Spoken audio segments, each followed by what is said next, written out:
جن لوگوں کو کچھ خیر کی توفیق مل جاتی ہے ان پر شیطان کا سب سے بڑا وار کیا ہوتا ہے؟ عجب، تکبر، میں بڑا نیک ہوں. اور وہ جو بھی گناہ گار ہیں انہیں دیکھتے ہیں بنظر استحقار، حقارت کے ساتھ، جیسے کوئی بہت اونچائی پر بیٹھا ہوا ہے کسی نیچے انسان کو دیکھ رہا ہے. یہ گویا کہ اپنی ساری نیکی کو زیرو سے ضرب دلوانے کے مترادف ہے.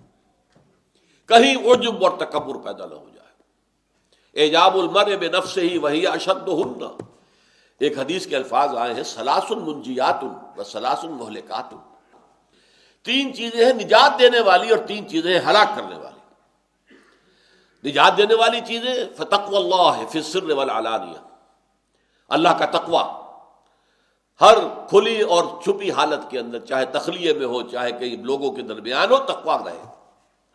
اور اسی طریقے سے وقول الحق فی الغضب والرضا، چاہے کسی سے راضی ہو یا ناراض، بات حق کی کہیں، عدل کی کہیں. والقصد فی الفقر والغنى، وہ آگے آ جائے گا. والثلاث مہلکات، تین چیزیں مہلک ہیں، ہلاک کر دینے والی ہیں.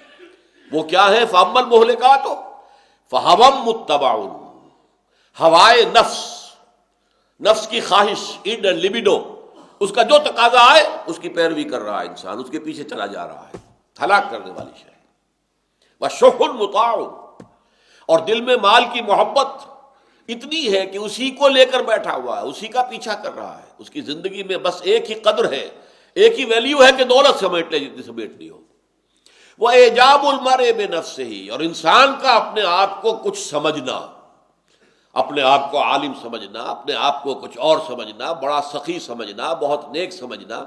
اعجاب المرء بنفسہ وہی اشدہن، تینوں مہلکات میں سب سے زیادہ شدید یہ ہے، سب سے زیادہ مہلک شے یہ.